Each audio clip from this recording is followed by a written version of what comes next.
राम राम सभी को। कल हमने पहला अध्याय पढ़ा, उसका महात्म्य पढ़ा।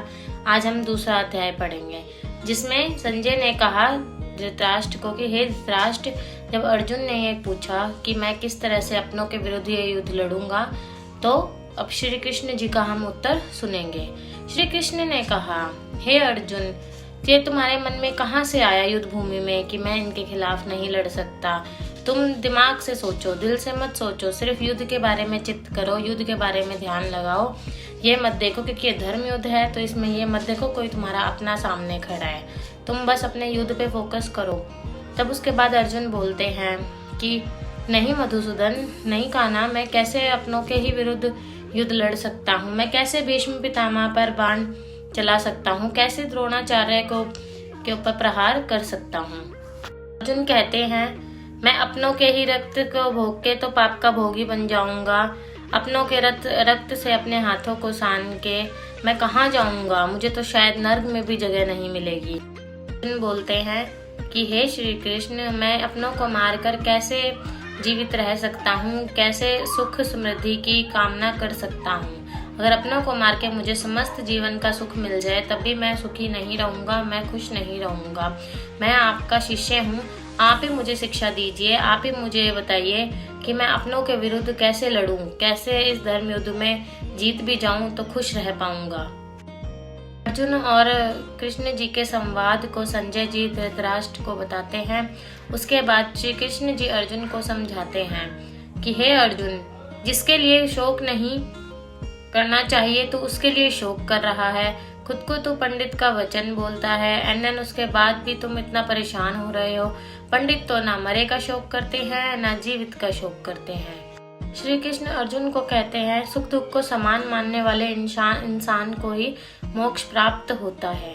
जो इंसान सदैव एक समान रहता है, जिसने कभी कोई पाप किया हो, कभी किसी का नाश किया हो, तो ऐसे देह का नाश करने में, विनाश करने में आपको कुछ नहीं सोचना चाहिए, सिर्फ अपना कर्म करना चाहिए। जो पुरुष इस आत्मा को मारने वाला तथा जो मरने वाले मानते हैं, वे दोनों ही ज्ञानी नहीं हैं, क्योंकि उन्होंने अपने टाइम पे बहुत पाप किए हैं। आत्मा ना तो मरती है ना मारती है। आत्मा कभी भी कहीं नहीं जाती, बस देह बदलती रहती है। कृष्ण आगे बढ़ते हुए कहते हैं कि देह कभी नहीं मरती। जिस प्रकार इंसान नए नए वस्त्रों का ग्रहण करता है, उसी प्रकार आत्मा पुरानी देह को छोड़कर नई देह ग्रहण करती है। आत्मा को शस्त्र नहीं काट सकते, अग्नि नहीं जला सकती, जल नहीं भिगो सकते। यह अविनाशी, सर्वव्यापी, स्थिर, अचल और सनातन है। यह इंद्रियों से जानी नहीं जा सकती, यह कल्पना से भी नहीं मरी जा सकती। ये तुम्हारा शोक करना उचित नहीं है। यदि तुम आत्मा को नित्य जन्म लेने और नित्य मरने वाले मानते हो तो तुम्हें शोक नहीं करना चाहिए, क्योंकि जो जन्मा है वो मरेगा भी, और उसके बाद उसका जन्म का समय निश्चित है, मरण का समय निश्चित है।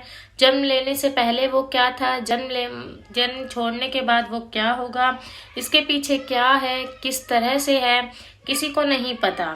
तो इसीलिए इस दिशा में तुम सोचकर अपना समय व्यर्थ कर रहे हो। तुम्हें सिर्फ अपने कर्म पे, अपने कर्म का ध्यान देना है कि मेरा कर्म अभी इस युद्ध को लड़ना है। क्षत्रिय के लिए धर्म पूर्वक युद्ध से बढ़कर और कुछ नहीं होता।